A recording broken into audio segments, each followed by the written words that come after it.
New York Times, of course, knew about Harvey Weinstein's behavior more than a decade ago. They did nothing. They killed the story. NBC did the same thing. They had the story in their hands, written by Ronan Farrow, nailed down completely. They killed it anyway. Countless actors were silent. Even Hillary Clinton took 5 days to comment. She's close friends with Weinstein, says she's a champion of women around the world, but didn't stand up for them in this case, and neither did the Obamas. It's a theme on the left. They haven't stood up for women in this case. Why is that? Mark Steyn is an author and a columnist, and he joins us right now. So, Mark, I mean, let's note the obvious paradox. This is the home of women. This is the party that wages war on their behalf when the Republican Party wages war on them, and yet actual women were being abused by this guy, and they enabled it and protected him. What's going on? Well, there's actually one anecdote, one vignette in Ronan Farrow's New Yorker piece that sums up not just Hollywood, but I think the Democrat Party, the Clinton Democrats' attitude to all this. Harvey Weinstein is at the Cannes Film Festival, and he runs into Emma Decaune, a French actress. I was actually on telly with her dad about 1,000 years ago. And he asks Emma Decaune to lunch. And at lunch, he tells her that he's just optioned this book, and it's got a strong, independent woman role in it that she'd be perfect for. And she says, "What's the name of the book?" He says, "I can't remember the name, but it's up in my room. Why don't you come up and I'll give it to you?" So they go up to his hotel room. He steps into the bathroom. He emerges from the bathroom entirely naked in what I'll discreetly call a priapic state.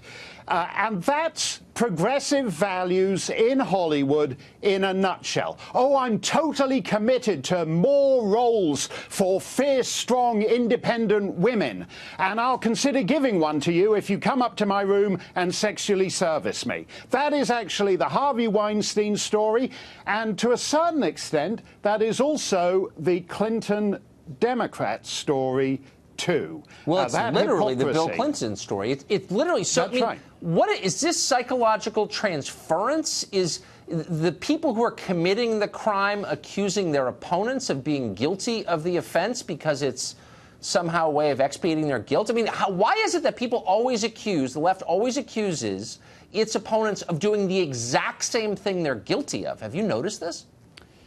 Yeah, well, I think it's actually worse than that, because if you notice the things that the left gets annoyed, if Mitt Romney, who is nobody's idea of a sex fiend, and he happens to say that as encouraging women to apply for a job, he phrases it rather clumsily, and he says binders full of women. All these late-night talk show hosts, everyone, he's a punchline for 2 weeks afterwards. Dear old decent Mitt, because he's a stiff who stands up when a woman enters the room and holds the door for her as she leaves. Meanwhile, they're completely heartless about the huge mountain of human debris piled up by this Hollywood pig over the last 3 decades, and I think it goes to the fact that they're actually willing.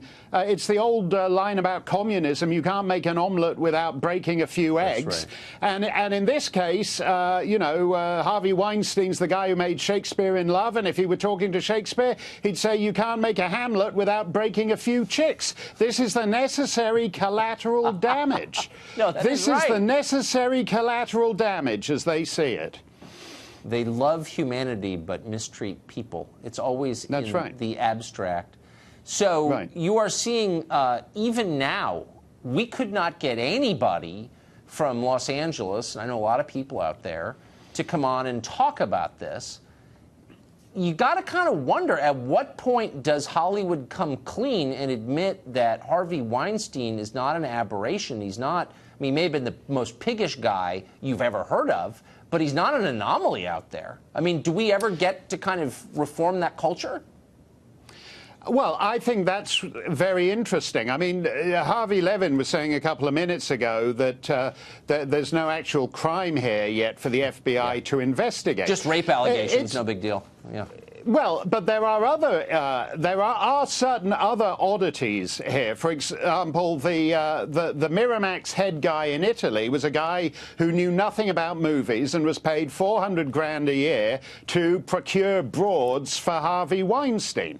That's ultimately, I don't know whether that business expense went to the revenue agency in Italy or here in the United States under the parent company Disney, but that's certainly something to investigate. If you look at the way the Weinstein Company ran, he had a modus operandi. It would be a female staffer who would call up the young actress and invite them to a meeting, and the actress would think, oh, it's okay, because I'm not going to be alone with Harvey Weinstein. There's going to be this other woman in the room. And after 10 minutes, the female employee would withdraw from the room, leaving the actress there to be attacked, physically attacked, by Weinstein. That's systemic corruption in the Weinstein Company. That's right. And that's why it isn't just one man. There is something to investigate. That's what's corrupting about it, and that's what ties it to the Democrats. Because just as Hillary was an enabler who ran fraudulently as a feminist,